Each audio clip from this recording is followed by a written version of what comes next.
எல்லாருக்கும் வணக்கம். என் பேர் அகிலா நட்டேசன். நான் வந்து NSNA நானல் டீம்ல வாலண்டியர் பண்றேன். சொந்த ஊர் வந்து தேவக்கோட்டை. மிஷிகன்ல இப்போ ஃபேமிலியோட 17 இயர்ஸா இருக்கோம். I have 2 kids, 12-year-old boy and a 10-year-old girl. Michigan நானல் team வந்து we introduced a section called Inspirational Interviews அப்படிங்கிற செக்ஷன் இப்ப மேகசின்ல இன்ட்ரோடியூஸ் பண்ணிருக்கோம். இந்த செக்ஷனோட கோல் வந்து to inspire young நகரத்தார்ஸ் to dream and achieve big in their career. இதுதான் எங்களோட கோல். இந்த செக்ஷன்ல இன்னைக்கு இன்டர்வியூ பண்ண போறது வந்து living legend, father of pioneer of modern day medical oncology, professor doctor Subramanian, senior medical oncologist, founder, chairman and managing director, VS Group of Hospitals. He was born in 1941 in a small Nagarattar village called Tekkur. He practiced and taught in India, studied in London, and now he is the founder, chairman, and managing director of VS Group of Hospitals, leading the way and inspiring the next generation of Nagarattars. It is our pleasure to talk to you, Uncle, today. Now over to Visalakshi Muthuraman. She is one of our Nanal team member, and she will introduce the rest of the team. Thank you. எல்லாருக்கும் வணக்கம். என் பேர் வந்து Visalakshi Muthuraman. So நாங்க வந்து மிஷிகன்ல வந்து 20 வருஷமா இருக்கோம். நான் பிறந்தது கொப்பனாப்பட்டி, என்னை செஞ்சது தெக்கூர். அங்கிள், நீங்க பிறந்த ஊர்ல என்னை செஞ்சதுங்கிறது எனக்கு பெருமை. ஆமா, எனக்கு வந்து 2 குழந்தைங்க. பொண்ணு பேர் வந்து கிருத்திகா முத்துராமன் அண்ட் கார்த்திக் முத்துராமன் வந்து என் பையன் வந்து ஹைஸ்கூல்ல இருக்கான். பொண்ணை வந்து இவதான் 12th grade முடிச்சுட்டு she is going to get into university now. மிஷிகன்ல 20 வருஷமா இருக்கும் அங்கிள். சோ உங்களை இன்டர்வியூ பண்ற பெருமை வந்து எங்களுக்கு கிடைச்சதுக்கு ரொம்ப புண்ணியம் பண்ணிருக்கணும்னு நினைக்கிறோம் நாங்க. அண்ட் இங்க வந்து 2 பேர் உங்களை இன்டர்வியூ பண்ண போறாங்க. டாக்டர் மீனா சடாப்ஸ், she is like a practising physician, and Kiruthika Muthuraman, she wants to become a physician. அதனாலதான் இவங்க 2 பேரும் பேர் அப் பண்ணி உங்களை இன்டர்வியூ பண்றதுக்கு வி டிசைடட். ஏன்னா அவளுக்கு ஒரு இன்ஸ்பிரேஷனா இருக்கும், மீனாக்கு ஒரு இன்ஸ்பிரேஷனா இருக்கும் உங்களை பாக்குறப்போ. சோ இப்போ ஒரு குட்டி introduction about Meena. So Meena, in regards to her personal background, she did her internal medicine residency training and her hematology or oncology fellowship at Cleveland Clinic. And she stayed on after training for a year as an assistant professor in GI medical oncology and director of precision medicine. She then transitioned to Chicago, where she still maintains the same roles as a staff physician at Rush University Medical Center. So that's a small introduction about Meena. And about Kritika, she just recently finished her 12th grade, and she's going to be an incoming freshman in the University of Michigan, Ann Arbor. Her passion has always been to go into the medical field and become a medical professional because she's always been loved helping people. And she's always loved working with kids. So she wanted to pursue a career in obstetrician gynecologist, and she wants to ultimately become someone who can help a lot of people in the medical field. So good introduction about Kritika. So now over to Meena. Thank you so much. Thank you for that wonderful introduction. I also just want to start by saying thank you to NSNA and to Aya, Dr. Subramanian, for allowing me this opportunity to shed light on your remarkable contributions to the field of oncology. So I'm just going to start off by asking a couple questions in regards to your upbringing and your early medical journey. So Aya, you were born in a small Chettinad village, and I understand that no one in your immediate family was a physician at the time. What led you down the path of a career in medicine, and that too in oncology? We Nagarattars are basically business people. In my period, everybody wanted to do business. There were very few people went into engineering or medicine. But after the independence, many engineering colleges and medical colleges have opened up, and people started doing other avenues of career. So that way, my brother-in-law, my sister's husband, he wanted to do medicine, but unfortunately he didn't get into it. So he asked me to do medicine because I came first in my school and I was a bright student. So he said, you are the right person to do medicine. So he was the instrumental in me becoming a medical field. I did PUC in Tyagaraja College, Madurai. I got very good marks. So I was selected for medicine without much problem. So Actually, my brother-in-law only induced me to get into medicine. But once I joined medicine, naturally, I developed interest in it. And for the coming second part, oncology was not a field of interest in my days.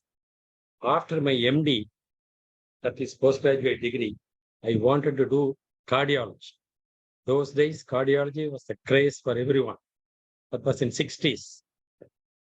In fact, I want to come to Misericordia Hospital, New York, for training in cardiology. I was about almost signed. But at that time, my professor, Dr. K. Ramachandra, he was also the superintendent of the Government General Hospital. He asked me to start oncology, medical oncology. He had the vision to think that cancer is going to be a major problem in the future and that medical oncology is going to be an important field. So he asked me to join. So that's how I went into medical oncology. That's wonderful. Thank you for sharing that. And I saw that you did training in both Chennai as well as the UK. Can you walk us through your medical journey and what made you decide to come back to India for your practice rather than settling down in the UK? MBBS, I actually, when I applied for MBBS course, I applied for a Madurai College for the pre-professional course and Madurai Medical College for the medicine.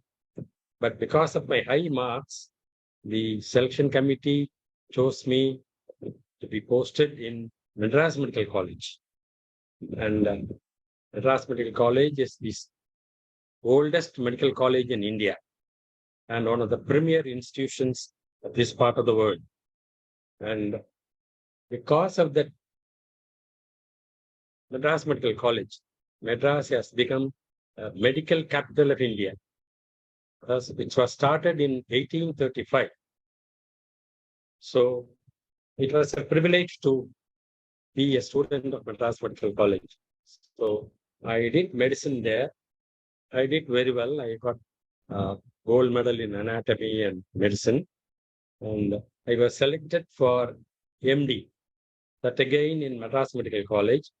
And in my period, there were 48 students appeared. Only 4 people got through, and I was lucky to be one of the 4. So that's the first attempt. I passed MD. And then I wanted to be an assistant professor in Madras Medical College, but it was difficult. So I was posted in Tanjavur Medical College. I was there for 3 years as assistant professor in Tanjavur Medical College.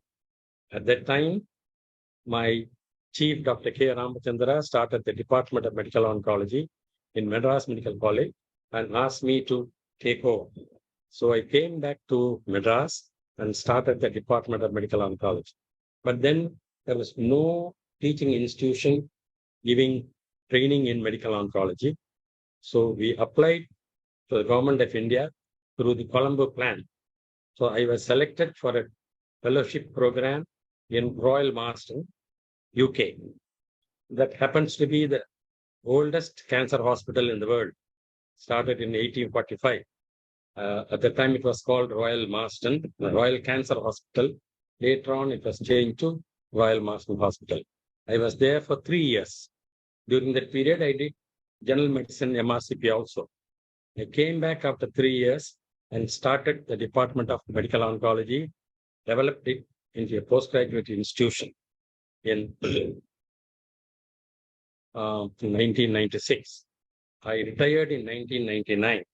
So the main thing is that when I started the Department of Medical Oncology in Madras Medical College, we had about 20-25 patients per month. But when I left, we had 500 patients per month. So the people started have faith and believe in our work. So other doctors send cases to our department. So that's how the department developed into a big institution. And the main thing that I did was starting the PG course in 1996. I started the DM Medical Oncology, and now more than 100 people have come out of it. So Tamil Nadu has the maximum number of medical oncologists in India. So the training part of it, in London, it was the oldest cancer hospital, and it was very up to date. And we were interested in cancer of the breast, head and neck, lung, and lymphomas and leukemias at that time. But it was a national health service, and we had all the facilities to treat at that time in Royal Master. Across the road is the Brompton Hospital, which treats lung cases, and we have used to go to Brompton Hospital for the treatment of lung cancers. And whereas in Madras Medical College, we had more than 52 departments. So it was a very big institution, the biggest and oldest in India, and more than 2,500 beds. So we had very good collaboration with my colleagues, and we had a very good time. The learning was very good because it is a combined team approach in everything, whether you take it pathology or laboratory medicine or radiology or gastroenterology or any matter. We have all people, all academically interested, and thereby we had a very good team to treat patients with various types of cancer. At that time, we had to treat all cancers. That was the problem. Nowadays, we started branching off. But at that time, we were the only people to treat head to foot all cancers. And nowadays, I think we have branches, hematology, gynec oncology, and thoracic oncology like that. So we have come a long way. Yes, definitely. And as you mentioned, one of your most notable accomplishments was definitely building that first oncology program in a teaching university in Chennai. Can you talk to us about some of the challenges you faced as you were developing that program? It is a general medical college. We treat all cases. And in my days, that was from 71 to 99. Cancer was not a major problem, and we didn't have many drugs at that time. Many people came in an advanced stage, and people succumbed to the disease because of not much of treatment facilities available at that time. In the past 25 years, rapid advances have been made in medical oncology. The tyrosine kinase inhibitors, the targeted drugs, monoclonal antibodies, and now the immunotherapy, all have come in the past 25 years. So we are now able to cure a very good number of people. When I entered in Madras Medical College in 1971, on an average, we were able to cure only about 20 to 25% of people. Now we are in a position to treat and cure about 70% of the people. In fact, if people come in an early stage, it can go up to 90%. So nowadays, the interest in medical oncology has gone up. At that time, it was a spending department, and the people were not very interested in developing the department. So I had very great difficulty in starting the PG course.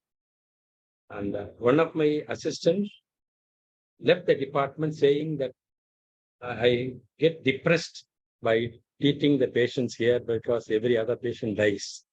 So that was the situation then.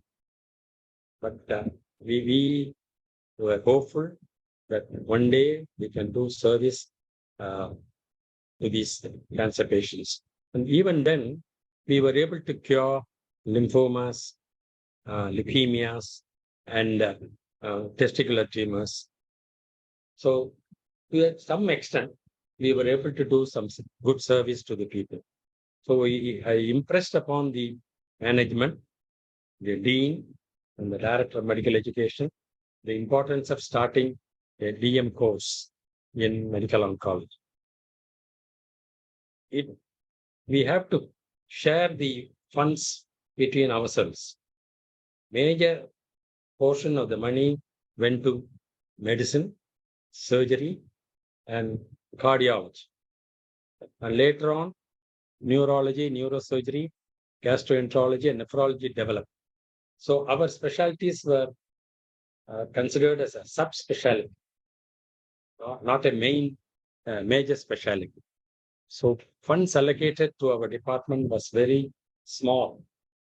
And so with great difficulty, we had to fight with the administration, and with some political pull, I was able to start the Department of Medical Oncology DM course. I had to convince the Director of Medical Education that cancer is going to be a major problem and that we need more hands to deal with. And already we had established radiotherapy department. Radiology and radiotherapy department is one of the oldest in the country. The second machine from Manchester came to Madras in 1915. So radiology was developed very early on. And radiotherapy came in 1951, whereas chemotherapy started in 71, and surgical oncology was still later, in 80. So we had to convince the administrators, the IAS officers, that cancer is going to be a major problem and we need more personnel to deal with it. And they agreed, and we started the PG course in 94. But unfortunately, I had to retire from 99. So we had gone only 3 batches of medicines. I trained them. Thereafter, they came out of it. But then my students took over, and I already mentioned more than 100 people have come out of Madras Medical College. They are all over the country. That's so nice to hear. I myself have only been in practice for 2 years now as a staff, but it is very impressive and inspirational to hear that you have been practicing for over 60 years now. Given the longevity of your remarkable career, how would you say that you have been maintaining that same level of energy, enthusiasm, and passion in your practice? I think it is in our genes. We in Nagaratar community never think of retirement. Basically, we are business community people, and we have a joint family business, and you go on till you are active, till you are at the end of your life. So with that inclination, mental attitude, you get into your career.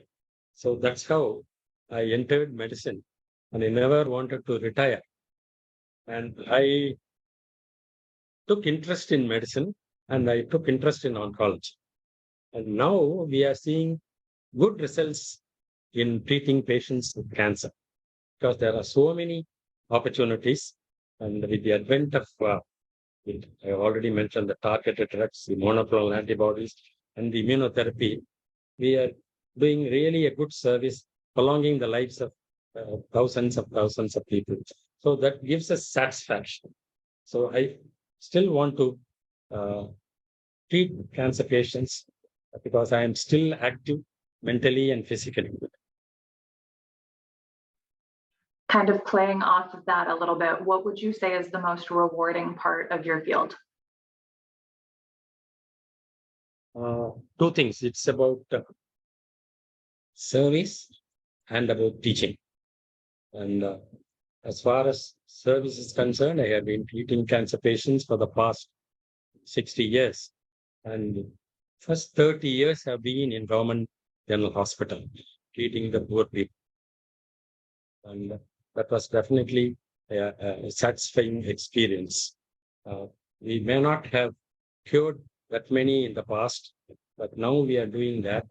But as a 3rd-year student, I was taught that as a doctor, it's the duty of the doctor to alleviate the suffering of the fellow being, to leave the curing part of it to nature or to the God. So you have to be humble enough that you are there to alleviate the suffering of your fellow being. So that's the important part of it. To that extent, we have definitely helped comforting our people, comforting the cancer patients. Nowadays, we are able to prolong their lives with a good quality of life.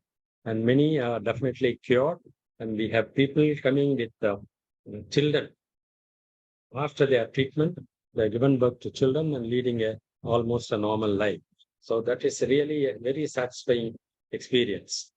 But the most important thing, what I have done to Tamil Nadu is starting the PG course in Madras Medical College. And so we have so many students now, and I am considered the Pidama of medical oncology in Madras Medical College in Tamil Nadu, because that's really a very satisfying one. With difficulty, I started the course, but I am happy that now that people are being trained there in a very excellent manner. As you mentioned, you have been very highly regarded as the best clinician and academic oncologist in Chennai. Can you share with us what you would say are some of the most endearing qualities that you would define for a great clinician? For you to be a good clinician, you have to have a good theoretical background of medicine and some clinical experience and clinical acumen. That's base. On top of it, compassion. That's, I think, most important quality of a physician. You have to be compassionate. If a doctor not having compassion, then he is a businessman. So compassion is one of the most important quality of a good physician. Secondly, you have to empathize with them, be patient with them, and understand their problems. You see the person as a whole, not as a cancer case. That's important, because if you see a person as a whole, other problems, physical problems, mental problems, social problems, all get into it, and you are able to, give him a good treatment in all aspects, a holistic approach, and that's very important. And secondly, the treatment has to be tuned to the particular person. It's not going to be the same for all, because not everybody can afford the standard of care. So the treatment that is appropriate for, you'll have to choose them. But you need some maturity and balance. You can't treat everyone in the same manner. So that approach is very important. And you always have to be cordial and kind. You shouldn't get irritated. You have to be very patient and listen to them. That is important. You have alluded to education and the importance of education, especially with medical oncology being such an evolving field over the last, few decades. And this obviously makes it challenging for medical oncologists to stay up to date with new literature and practice guidelines. So how have you been able to keep up with that need with your practice being as busy as it has been? I know it's very, very difficult. Now, we concentrate on the common problems. For women, it is breast, ovary, endometrium. And in men, it's mainly lung, head and neck, esophagus, stomach, prostate. Nowadays, we are seeing liver and kidney. Colon has become very common problem in both sexes. So these problems, you have to be up to date, especially in the lung. In the last few years, enormous advances have been made. 25 years ago, if a person with inoperable or an advanced lung cancer comes, we will just tell them, make him comfortable, best supportive care. But no longer it's true. Nowadays, we have so many options, and we will have to treat them depending on the mutation status, depending on the immune status. So you have to be up to date And daily, I spend about 1 hour minimum reading journals, going through articles about the latest advances that are being made. And teaching is one way of learning. My students also teach us. They read and come to us with symposium and seminars. And being the senior most fellow, I am invariably asked to chair the session of various seminars and meetings that takes place almost every week in Madras. So we have to some extent get up-to-date knowledge. But nowadays, I have branched off to the common problems. I don't treat leukemias now anymore. In the start, in the 70s and 80s, I was treating acute leukemias. Now, no longer. But we still treat myelomas, lymphomas, and Hodgkin's hematological treatment. But the acute leukemias and all, we don't. And so the important thing is you have to unlearn and relearn. Especially in oncology, it's very true because almost every month you get new developments in almost all common cancers. So unless you are up to date, you can't practice medicine. So minimum 1 hour a day I spend reading. So that way I keep up to date. Very well said. Thank you. I wanted to transition now to talk about challenges that you've faced in clinical practice and how you've navigated them. So I read that you are heavily involved in philanthropy, which is fantastic. How would you say rural oncology care is addressed in India? And can you elaborate on some of the resources that patients who have social or financial limitations might be offered? It is a difficult problem because majority of our people are poor people, especially when I started my career, it was very, very difficult. We were not able to help them to the extent we wanted to. But in the past 25 years after I started my hospital, we are doing some help. We had 30 beds to start with, and we have allotted 5 beds, 3 beds for all patients who are poor people. We give them free beds, free food, and subsidized medicines, subsidized surgery, and subsidized radiation therapy. That's one. Secondly, I started a pharmacy before starting the hospital, and we were giving the medicines at a very subsidized rate. For example, ondansetron, it's a very important drug, prevent nausea, vomiting. It used to be 8 milligram costing 44 rupees. We were selling it for 22 rupees. MRP was 44. We were selling it for 22 rupees. The cost price to us was 18. So we still made a profit, but then patients had definitely got benefited. The same way, docetaxel was 8,000 rupees. We sold it for 3,000. It came to us for 2,500. So we don't sell at the MRP rate. That's allowed, but we definitely wanted to help the people. So that way we reduce the rate of selling price. The other thing is PET scan. PET scan is a very important tool in the diagnosis of cancer. And I am told in America, for a PET scan, you will have to spend about 3 lakhs Indian rupees. $400, $4,000. Is it? Anyway, it's expensive. PET scan is an expensive treatment, investigation. For in India, they charge anywhere from 25 to 35,000. The labs. But for our patients, we had arrangement with the labs. They do it for 16,000. Where is 3 lakhs? Where is 16,000? So we are able to do PET scan very often, as and when necessary for most of our patients. And that's another way of helping people. And Poor people, we don't charge the consultation fees. And that way we help some people. But in the past few years, government has come in a big way to help the poor people. They have a chief minister's health scheme.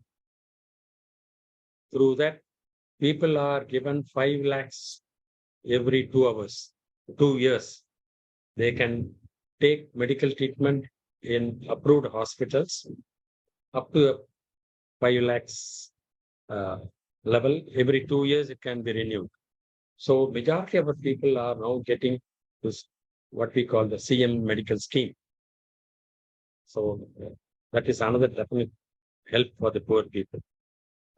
For example, the radiotherapy will be about 25 to 30,000. We are able to treat a breast cancer patient with radiation. It's very, very expensive in the West, whereas just about $200 to $300, we are able to treat breast cancer radiation. So overall, we are helping our poor people to a great extent. But then it is not for the entire country, because the only people who live and who have the knowledge to come to the city hospitals get the benefit. People in the rural areas definitely have problems. Currently in the US, we actually are facing shortages of certain chemotherapy drugs. So drugs like cisplatin, carboplatin, 5-fluorouracil. I don't know if India is also facing similar shortages at this time, but I was curious to know, how have you guys managed such shortages in the past, or what would be the plan for that in the future? We never felt shortages outside the hospitals, because there are so many pharmaceutical companies. They are manufacturing almost all the drugs. Whereas the hospitals, it goes out of stock. When I was in the Madras Medical College, sometimes some of the drugs, important drugs, go out of shortages, and then we find it difficult to treat them. And the main problem with the government is that we should not ask them to buy medicine outside. Even though it is available outside, we should not ask them to buy outside, because it will come in the papers and they will say that government is asking people to buy medicine. Because as far as the Tamil Nadu government is concerned, treatment is free for all the people who come to GH. So you can't ask them to buy medicine outside. So we had problems those days. Even now it persists, because the cost of medicines have gone up enormously. All the targeted drugs and the monoclonal antibodies are expensive, and it's not freely available throughout the year. So the government hospitals definitely have a problem. Whereas in the private setup, there's no issue. Nowadays, the another welcome change is that about 50% of our middle class people are having insurance. So they get the medicines without any problem. As far as outside market is concerned, no question of shortage. We have plenty. That's good to hear. This next question is actually a question that I deal with quite a bit in clinical practice. So I was curious to hear on your experiences, but I often have patients who ask me about herbal remedies in regards to treating their cancer. So I wanted to ask you, how do you respond to patients who inquire about holistic or Ayurvedic approaches to treating their cancer rather than typical chemotherapy, immunotherapy, targeted therapies? It is quite common. Even cancer being a chronic disorder and it is an advanced stage, they go from one doctor to another. They go from one system of medicine to another. It's quite common. But when a person asks me whether I can go for Ayurvedic or Siddha or Unani or homeopathy, I tell them that allopathy is the only system where you have a diagnosis, you have a follow-up. We have a monitoring, all the whether you are responding or not.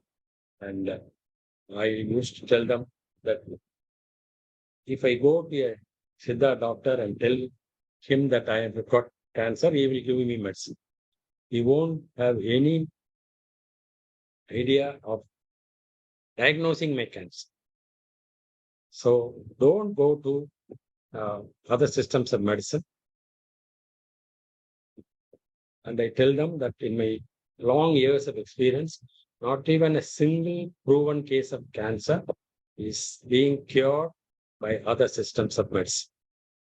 They will tell you that we'll cure them, but definitely it will not happen. So I tell them it's not true. But if they are very keen, if we are not able to help them, they come in an advanced stage. I tell them it is up to you to take any system of medicine because we are not able to help you. Those cases which are curable, which we can give them a good palliation, I tell them not to go. So that's it. If it is an advanced case, let them choose any medicine, any system of medicine. That's what invariably they listen.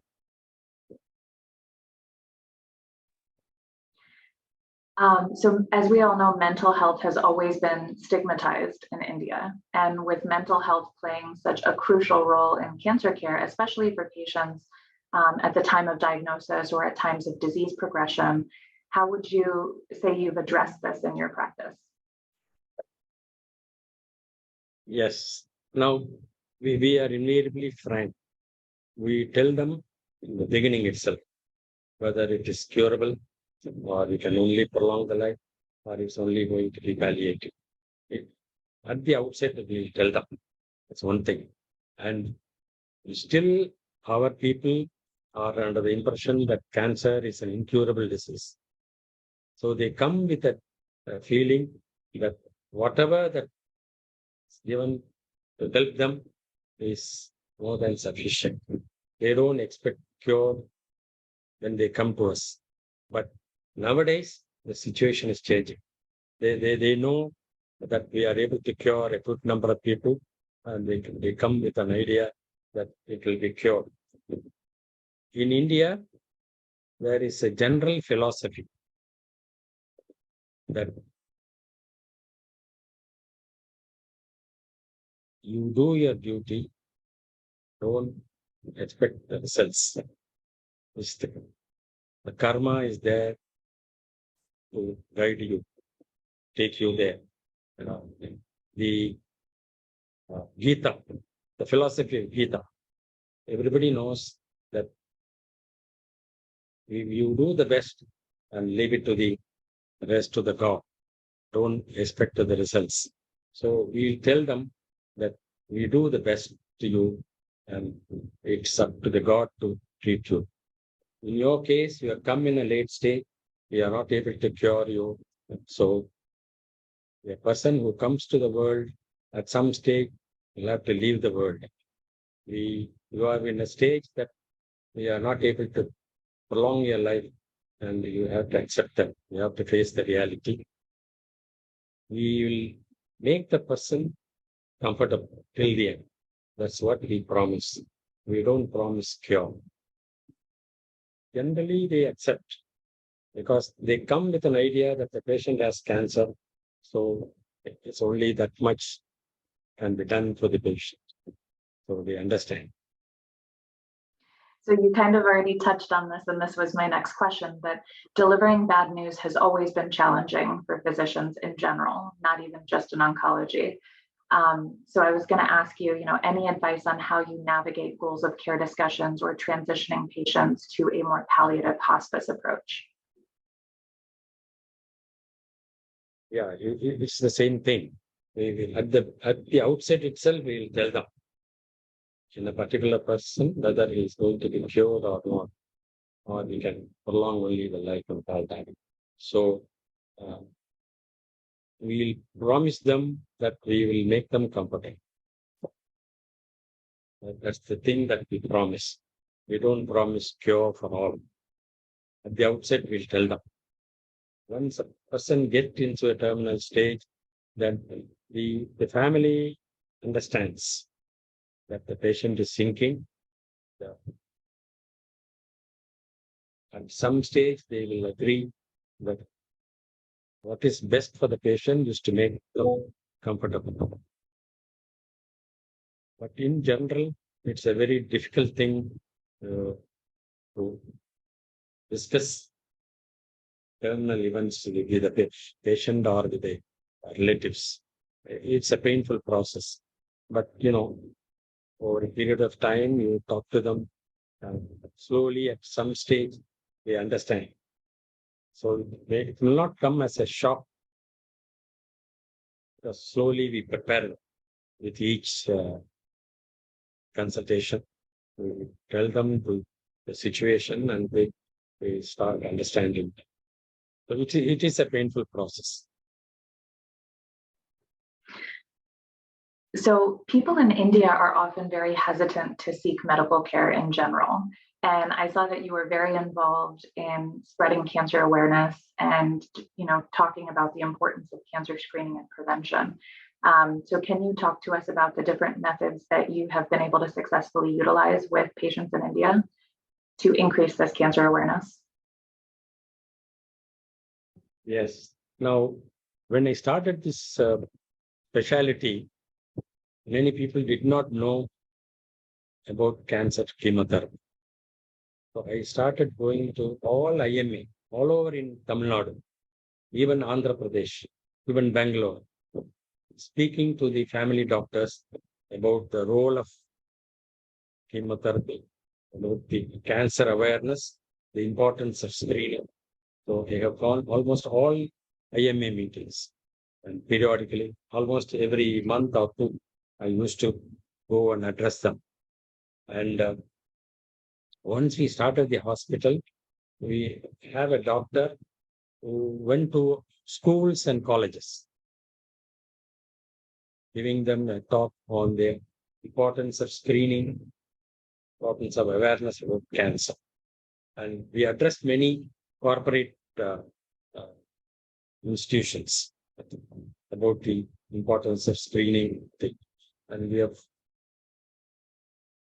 we have many cancer awareness meetings for the public also. And Cancer Survivors Day, and cancer screening, the mammoth and breast cancer screening, and so many things we have come up in the media, as well as TV, as well as papers. We have these awareness meetings.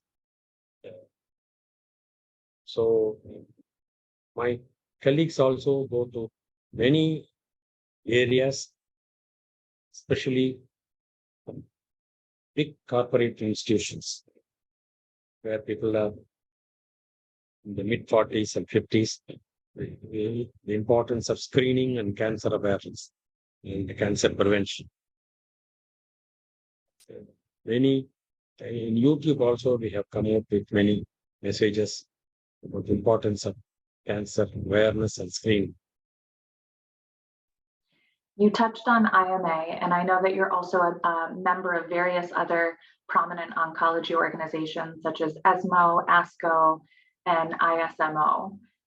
So I wanted to ask, can you comment on the importance of collaboration, not only within India itself, but also internationally in regards to furthering the field of oncology?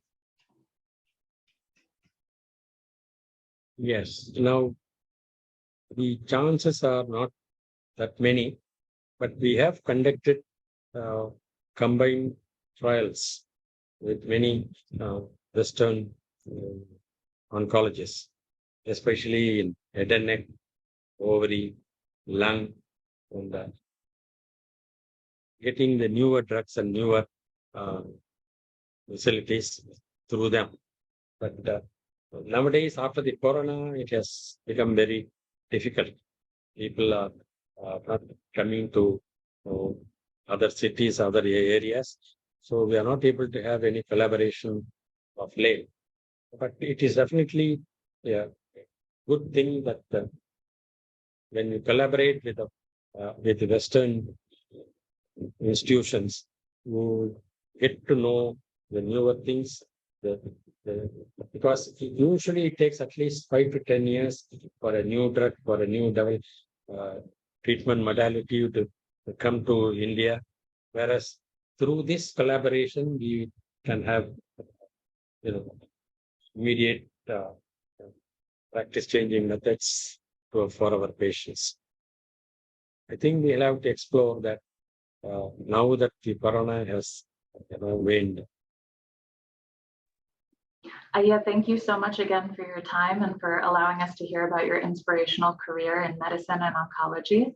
I will now turn it over to Kritika to ask her questions. Thank you so much. Thank you. Thank you so much, Akka, and thank you so much, Aya. I loved hearing about your experiences. It was very inspiring as a person who wants to go into the medical field. So to that extent, I have a few questions that I wanted to ask. So when you were initially studying for medicine, how would you keep yourself motivated during the tough times? Because it is very hard to study for medicine. You can't just finish it in 4 years or 5 years. So what are some motivational strategies that you use?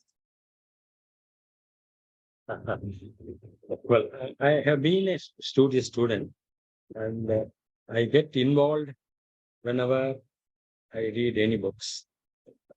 I have a full concentration. So in medicine, from the beginning, I knew that I had to read for long hours. I have to concentrate myself. And my teacher, the anatomy teacher, at the end, entry level itself told us that you have to read at least 6 hours a day after the college hours. Only then you can be up to date. So that was very green in my mind. So I started doing that. Mornings, we start our work 8 o'clock to the anatomy theater, and then theory classes, and then practical classes. And 4 o'clock, we are free. And then we come to the hostel. About 5 to 6 hours a day, I used to read anatomy, physiology, biochemistry. And then like that, the clinical side also.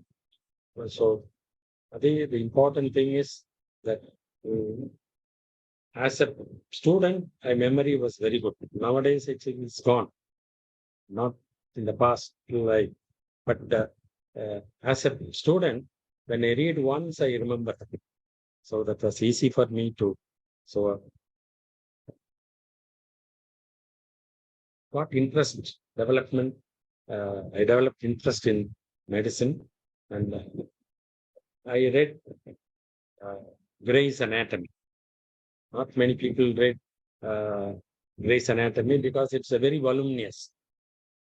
The same way, I studied Weston Taylor for pharmacology, Price Textbook of Medicine, and Harrison. I spend a lot of time reading the big books so that you get more material, more knowledge. So that give me more inspiration, because I happen to know more and more about medicine through hardworking period. But it was really a challenge because my colleagues used to go to cinemas and all that. For a couple of years, I never went to any cinema. So it's really hard work. That was the formative years. And if you spend that time studiously, you come on top of it. Thank you so much, Aya, for the inspirational advice. I think you also touched a little bit on my next question. My next question was, any advice for young people aspiring to go into the medical field? Medicine is a very, very interesting field. Don't think it as a profession or a career. It is also a service.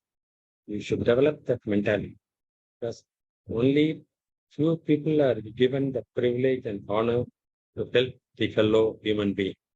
medicine is one such. Teaching is another. If you are going to be a teacher in medicine, then you are having a noble profession of teaching as well as medicine. So you treat it as a service. Ramanandavari used to say that you worship Saraswati. Lakshmi will come automatically to you because Lakshmi is the mother-in-law of Saraswati. The same way, if you do this service, money will come automatically. Though you don't have to work separately for that. If you concentrate on your service, on giving the best of service, medical service to the people, you will get a full satisfaction. Atma Tirupati, we call it. It is not just making money, it's not becoming famous. You are helping your fellow human being. You are alleviating the suffering of the people. So it's very, very important profession in the world that everyone would like to be a doctor. And you have a social status also, that's another added benefit. But above all, it is the Atma Tirupati that is important. Thank you, Ayya. That was so inspiring. And final question. So Nagaratars are a small race in terms of population in the world, but they've impacted the world in a big way. So what do you think are some of the reasons why this is? Thank you so much, Uncle. That was really motivating and inspiring. So one is a practicing physician and the other wants to get into medical field. But naanga vanda outside lende paakumbodhu, as a person, you are so inspiring, so motivating. We could learn so much other than being a doctor. Like we can learn so many good things and good values from you. Thank you for your time. And this 1 hour, it flew by as though, like it was just a minute. It was like very motivating to hear you, Uncle. Thank you so much. And I just always had this one question in mind that I couldn't find an answer for. And I know you can enlighten us on that. Like I've seen very small kids, especially one of my close friends' kid as well, who was diagnosed with cancer. Like they don't have any bad habits. They're just born kids, like 1 year and 2 years old. Any common causes of cancer in kids, Uncle, that you are aware of? It is, as such, cancer is caused by mutations. And it sometimes the mutations are in the mother or the father. So we call it germline mutation. So that is passed down to the child. So we call congenital cancers. When the child is born, because of the mutation, they develop cancer. Whereas smoking, tobacco, alcohol will cause cancer in the adult. The mutations are caused by the carcinogens in the smoke or the tobacco or in the alcohol. Whereas those cancers, and for example, breast cancer, the BRCA mutation is there, and this is passed on to the daughter. So the daughter develops breast cancer at an early stage. So nowadays we are able to study the mutations. We can find out what type of mutation is present in an individual.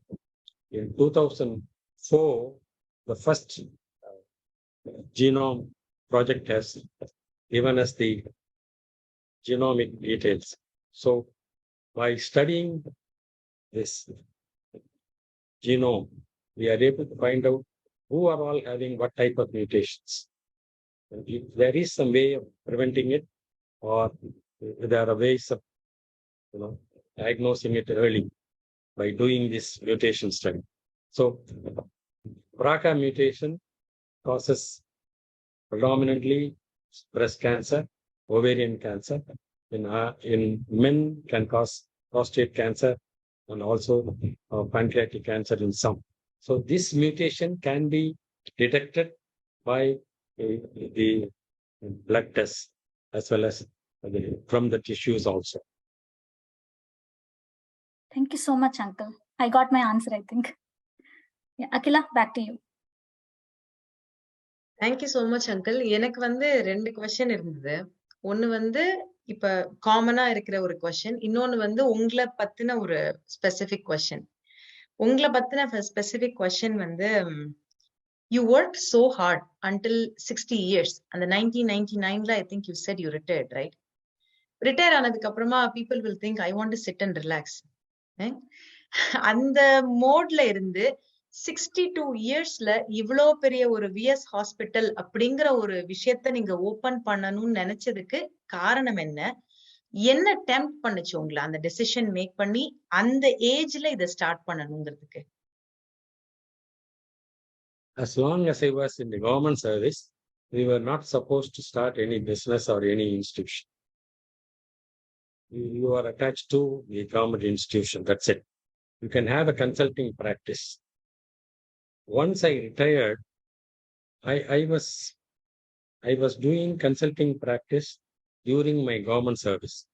At that time, I found out that people are having difficulty in getting medicines, in buying medicines, because they are so costly.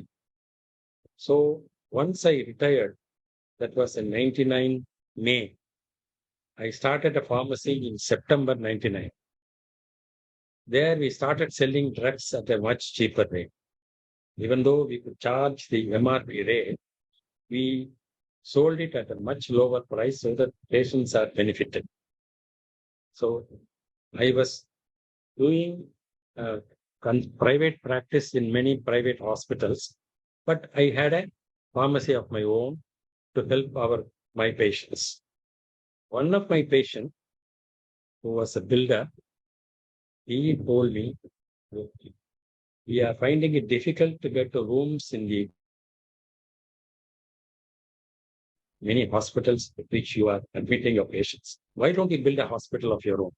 He was a builder, and he gave us the building plan also. So that was one of the motives.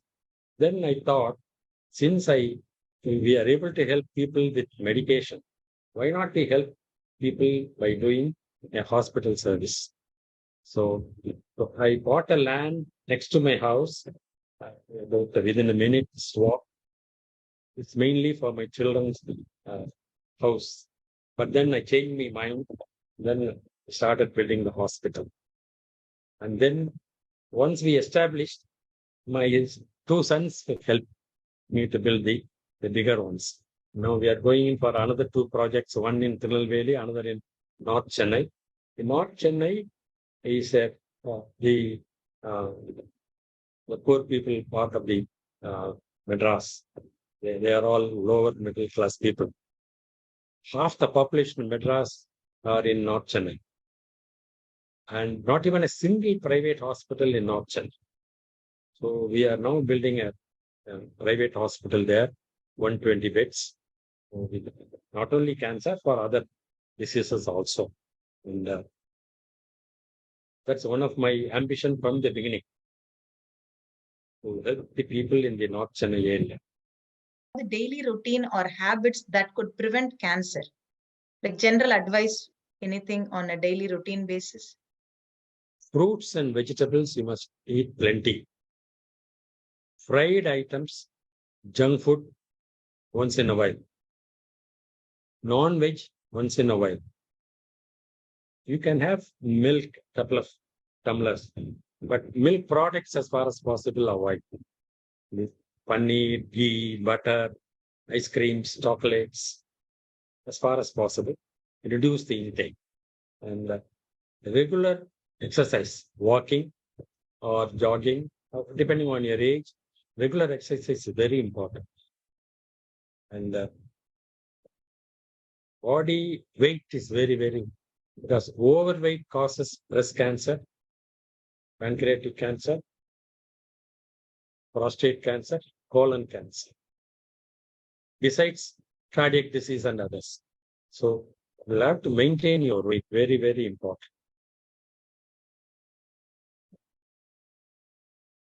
Fruits, vegetables, plenty. Since you are taking more vegetables and lesser animal thing, you have to take nuts and dal.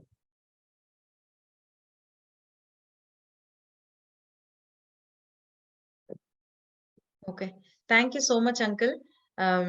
Truly இந்த visa சொன்ன மாதிரி இந்த 1 hour வந்து போனது தெரியல. It was lot of information and உங்களோட life experience, medical field experience எல்லாமே share பண்ணதுக்கு ரொம்ப ரொம்ப ரொம்ப thank you. And definitely Meena, Kritika, they prepared really good questions, and thank you so much, Meena, putting time உன்னோட busy schedule with workல நீ இதுவும் spend பண்ணதுக்கு ரொம்ப ரொம்ப thank you Kritika, with your high school schedule you also put so much time in this. Thank you, and thank you so much to everyone here.